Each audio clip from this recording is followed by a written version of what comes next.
everyone. My name is Flavien Gattier. I am working at SNF as an EOR project director.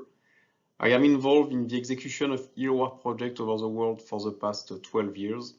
And today, thanks to the IEA invitation, I will focus on how polymer EOR could reduce carbon intensity while maximizing the oil recovery with extra limited investment. So first, I really want to focus on the fact that polymer flooding is a proven technology. We're having more than 300 applications worldwide. So it started first in the US in the 70s, 80s. There was some tax incentives from the government. Then it moved to China in the 90s with the Dajing polymer flood, which is still one of the biggest EOR projects over the world with more than 1,000 wells injecting polymer. And we started to implement pilots worldwide 15 years ago, and these pilots are currently ramping up to full field scale application. So polymer flooding is a really simple concept to improve the reservoir sweeping efficiency by improving the mobility control ratio between the water and the oil, and to promote the cross flow to increase the oil recovery. The cost is extremely limited.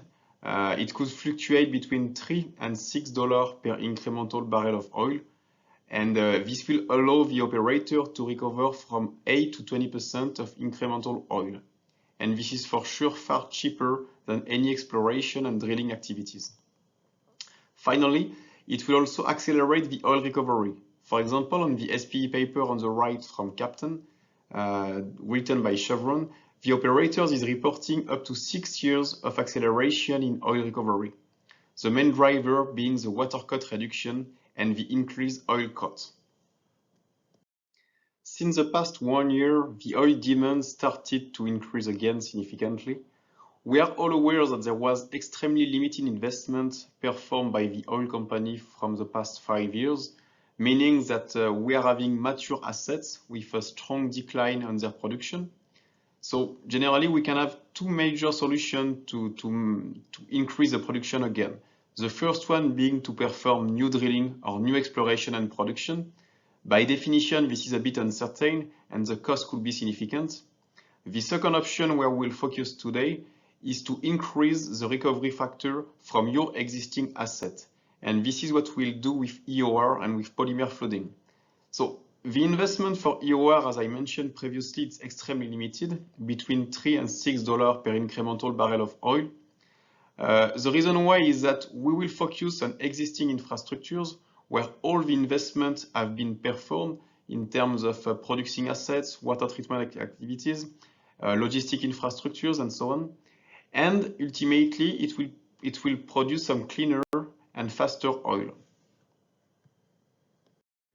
Polymer flooding will have a positive impact on the CO2 emission of your operating asset.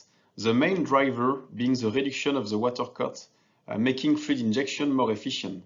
So if we are focusing on this slide, so with water flooding, where you are injecting water in a mature assets, let's say that you will inject 10 barrels of water, and with a water cut of 90%, you will have 9 barrels of produced water for only 1 barrel of oil. When you are switching to polymer flooding, by improving the sweep efficiency into the reservoir, you will decrease your water cut, for example, from 90% down to 70%. So first, it means that you will increase your oil production by 200%, a factor of 3. And secondly, it means that you will still inject 10 barrels of viscosified water thanks to the polymer, but only produce 7 barrels of water instead of 9 with the water. Meaning that for 1 barrel of produced oil, you will have decreased by a factor of 3 the injected water, and by a factor of 3.9 the produced water. And when we are considering the energy cost to inject this water and to produce and treat it, this is a CO2 emission reduction that will reach thanks to the polymer flooding. So there are a lot of work which have been performed by SNF and by other oil and gas companies, and the conclusions are more or less the same between everyone, meaning that polymer flooding is reducing significantly the CO2 emission to produce 1 barrel of oil compared with water flooding. The concept of polymer flooding is extremely simple. It is to improve the mobility ratio between water and oil and to prevent from water fingering. When we are injecting water into a reservoir, considering the gap of viscosity between the water and the oil, the water will not sweep properly the reservoir and will deal with early fingering and unswept oil area. By increasing the injected water viscosity thanks to polymer, we'll improve the sweep efficiency in situ, we'll sweep the previously unswept area, and we'll have a slug effect within the reservoir. So this is a typical production curve we can see from a EOR producing assets. So first, you can see an increase of the water cut, a decrease of the error rate associated to that. And then when they are switching to polymer flooding, we can see the decrease of the water cut and the associated oil rate increase. So SNF, we developed some expertise. So first, we are a chemical company. So our core business is the design and manufacture of the polyacrylamide which are used for polymer flooding. So there are a lot of possible chemistries. We also developed a consequent equipment and engineering department to provide all the packages that will be connected on site on the water injection network to prepare the polymer solution and to inject it properly into the reservoir. And finally, all the assistance on site with the commissioning, the startup, the operation and maintenance, the troubleshooting if required. The point being to propose an end-to-end solution with the chemicals, the equipments, and the site services. There is a large variety of polyacrylamide which are covering a broad range of reservoir conditions. Currently, we are covering more than 90% of the kind of reservoir conditions we can see over the world. We can inject polymer in low perm reservoir, low perm carbonate reservoir, for example, as in Middle East. We can inject polymer in high salinity projects, like in Kazakhstan or still in UAE. We can also inject polymer flooding in reservoir having a temperature up to 140 degrees C. And we are dealing with oil viscosity from very low viscous oil in Middle East with 1 or 2 centipoise, up to 10,000 centipoise with heavy oil projects in Canada or in Venezuela. The scheme to deploy EOR flooding and EOR project on site is pretty straightforward. So we are generally starting by an injectivity test, which is followed by a pilot. So we can propose some available units, modular, which could be installed quite quickly on site, meaning we can start an injection pretty quickly. And then after this 1, 2, 3 years pilot, which will bring some conclusion and some economical aspect on the viability of such project, we can consider large-scale developments with different kind of technologies that we'll detail later on. The standard polymer process in EOR is described below. So we have first to consider that for, I would say, 95% of the onshore application, polymer powder form is considered. So the polymer powder will be delivered from the manufacturing assets to the storage silo on site. Then we'll use a dissolution equipment to prepare a concentrated liquid solution starting from this powder. So this equipment is called PSU for polymer slicing unit. This is a specific equipment that will prepare a highly concentrated viscous solution under nitrogen blanketing and without any mechanical shearing nor degradation on the polymer solution. Then we are filling a maturation tank to give some residence time to the polymer solution to fully uncoil and to reach its final viscosity. And we'll then meter the polymer mother solution, dilute it through a static mixer, and inject it into the well at the injection pressure to propagate the polymer into the reservoir. Several injection philosophies could be considered to ramp up from a pilot to a multi-wells project or a full field application. The main driven factors will be the existing infrastructures and more especially the water injection network, and also the power availability either at the centralized facilities or at the well pads. Depending on that, we can consider two major kinds of philosophy. The first one being the modular concept, where we'll ramp up progressively by adding some modules. The other one being the centralized polymer preparation facilities, where the operator will invest for the whole capacity to inject polymer in all the injection wells of the asset. It will be decided based on the de-risking approach and the investment capacity of the operator. So the modular preparation and injection strategy is a kind of plug and pump design. So all the process equipment are integrated within maritime containers. All this is tested and assembled prior to be shipped on site, meaning when you are arriving on site, it is a kind of plug and pump concept. So we are delivering the container, we are tying the water network and the electrical supply, and then the customer is having a polymer solution ready to be injected. So this is allowing a very quick installation and startup with a very moderate capex for the company. And this is perfectly suitable for a progressive polymer injection deployment.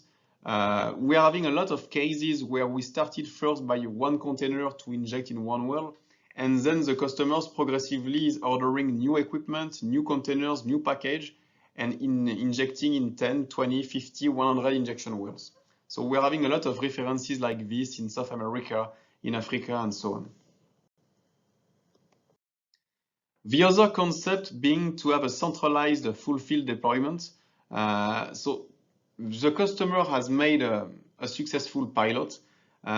They confirmed the positive economics of the project, and they sanctioned the full field development, meaning that the polymer preparation facilities will need quite large capacities. So the concept is to build all the polymer preparation equipment in a centralized location where we'll prepare the mother solution, and then we'll distribute the polymer solution to each of the well pads where we can have injection pumps located over here. The main advantage and target is to perform a single investment with grouped construction activities, meaning that all the site works will be grouped in a single activity. This kind of concept is applied in China, in India, in Oman. So we can really see the two kind of philosophies which are applied in the world. We'll conclude the presentation with a couple of field cases. The first one, this is for a project in China with Shengli. So there was a recent publication at the OTC in Asia that you can see over here. This is a project running for almost 2 years now with an uptime above 98%. The early results are extremely positive, confirming the projections with an oil recovery of plus 12%, a reduction of the CO2 emission of 64%, and they should reach a recovery rate of 50% at the end of polymer injection after 15 years. So this is a full field project. We are injecting polymer solution in 44 wells offshore using polymer powder firm.